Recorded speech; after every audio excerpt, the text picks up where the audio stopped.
Before ko muna install, so try ko muna explain kunti mga kirig, no? So ito yung mga pins niya. So yung magnetic contactor, i-interlock natin dito sa 24-hour timer. Explain ko paano mag-set ng oras. So ikutin lang natin ito mga kirig. So ito yung arrow. Ito yung arrow ng oras para matunog kung anong oras mga kirig, no? So ito naman yung direksyon ng pag-ikot. Yung red or orange ba to? So nakalagay ito siya is on, no? White naman is indicator. Pasensya na sa kuko mga kirig, ha? So off. So yan yung gagawin natin, yung auxiliary contact yan mga kirig. So itong line 1, ito yung wire patungo sa is 1 ng or line side ng ng 24-hour timer. So mga kirig, umanda na yan at saka counting na yan or active na yan ang 24-hour timer mga kikirig.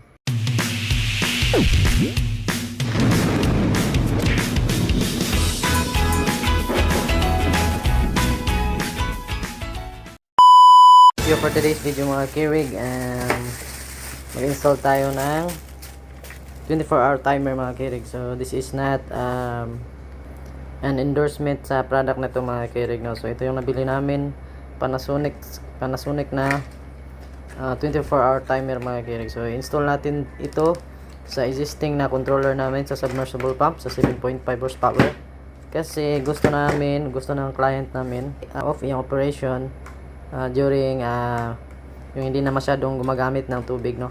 So mga 11 PM, tapos automatic naman na andar pag 4 AM. So ito yung i-install natin, ganito yung itsura nya. So ito ay may battery backup, no? So kahit na mag-burn out siya, yung time niya is continuous pa rin na magka-count, no? So para maging real time pa rin yung oras niya kapag bumalik na yung power. So i-connect natin siya doon, i-install natin doon sa existing na controller ng submersible pump natin. So before ko muna install, so try ko muna explain kunti mga kirig, no? So ganito yung itsura niya pagkabukas natin dito, no? So yung takip niya. So may previous videos na rin ako sa mga 24-hour timers. Pero nalimutan ko kung ano yung mga brand na yun mga kirig, no? So ito yung mga pins niya. So pwede ka mag-set ng ilang set ng oras or ilang set ng on and off. So ito naman is yung selector ng on or automatic. So yan, ito ay on, no? So on yung natin dito, yung contacts natin dito. So yung contacts niya dito. So makita niyo pala may diagram ito mga kirig. So ito yung is 1 is 2 dito sa ilalim. Yung power niya, yung supply 220 volts, no? So dito naman sa kabila, line 1, line 2, ito na yung patungo sa load, no? Or sa motor natin or sa ilaw, ganon. So dito yung motor natin is naka ng magnetic contactor. So yung magnetic contactor i-interlock natin dito sa 24-hour timer. So binuksan ko, balikan ito yung itsura natin magkakirig, no? Natin pala yan. So power tapos load. So dito sa gilid kabila, ito yung battery backup niya. Nandito yung battery niya. So pagkabukas ko, ito yung battery niya mga kirig. So ito yung battery backup. So maliit lang. So diyan natin isusaksak yan. So hindi yan nakasaksak pag bagong bili mga kirig, no? Mismo kayo pa yung magsasaksak niyan. So ito rin is chargeable. Parang chargeable ata ito mga kirig kasi matagal ito masira eh. So yan yung isuksok natin, tapos takpan natin ulit. Ayan, na-connect na natin yan mga kirig, no? So pasok natin para masarahan na to. So isara natin yan, baliktad. At yan, natakip na natin. So dito naman mga kirig, so dito naman explain ko paano mag-set ng oras. So ikutin lang natin to mga kirig. So ito yung arrow, ng oras para matunog kung anong oras mga kirig, no? So ito naman yung direksyon ng pag-ikot. So kunwari ngayon, anong oras yon? Oras natin yan is 1 PM. So 1 PM into military hours or 24 hours is 13. Uy, lumagpas tayo mga lods. Lumagpas tayo. 13. So 13, ayan mga kirig. 13. So military hours mga kirig. Oop. Yan. Hindi pa pala, 12 yan. So 13. Ganyan. So 13, alauna, alas 2, alas 3, alas 4, alas 5, or 1, 2 p.m., 3 p.m., 4 p.m., 5 p.m., 6 p.m. Yun, ganyan mga kirig. So ngayon naman, pag set naman natin dito, pwede natin kunin ito muna mga pin. Kunin natin yan. Oop, ito, natapon pa. So itong red or orange ba to, so nakalagay ito siya is on, no? On, pwede nyo sa ilagay nga para mag-on yung position, or mag-on yung, basta mag-on or mag-close contact yung accessory, yung auxiliary contact nito.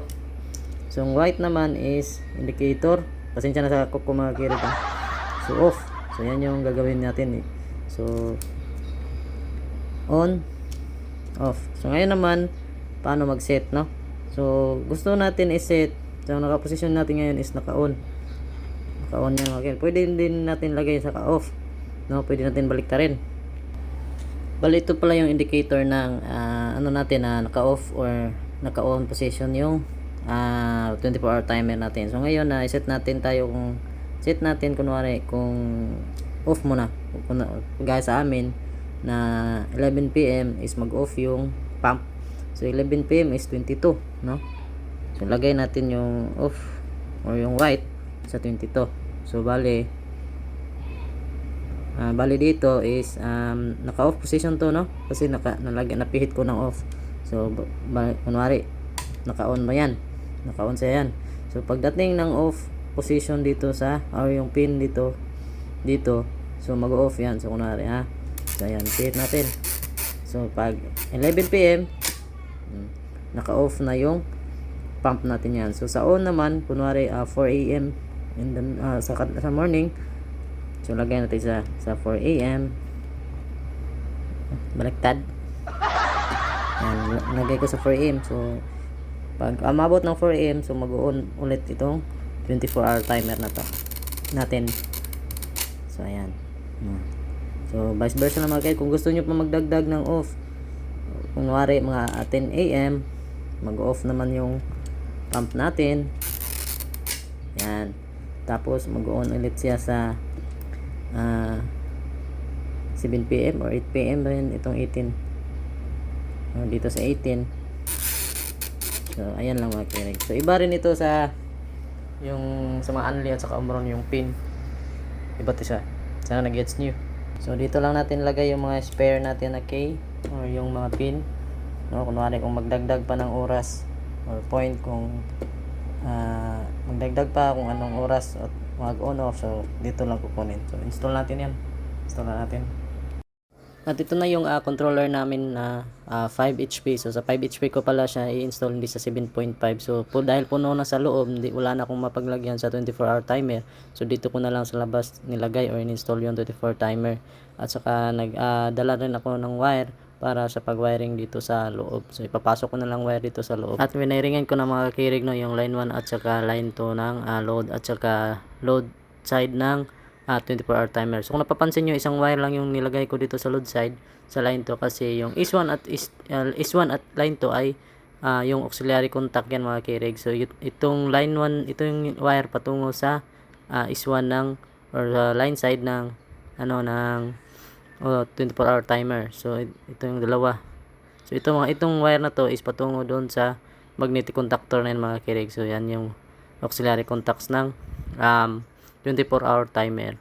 So ito na-set ko na ng ang off is 12 saka 4 AM yung on. So 12 midnight yung off saka 4 AM yung on mga kirig. So iset natin yung oras ngayon. Oras is nasa alas 2. So 2 PM. So lagay ko sa 14 kasi ang 2 PM is 14. So na-set na, naka-on yan sa mga kirig. Tsaka mag-off lang yan pag umabot sa puti na pin, which is 12 midnight. So ita-try natin. So ayan na mga kirig, umandar na yan at saka counting na yan or active na yan ang 24-hour timer mga kikirig. So nakaraan na rin yung 5 HP natin uli, no? Naka-online na yan. So salamat at paalam.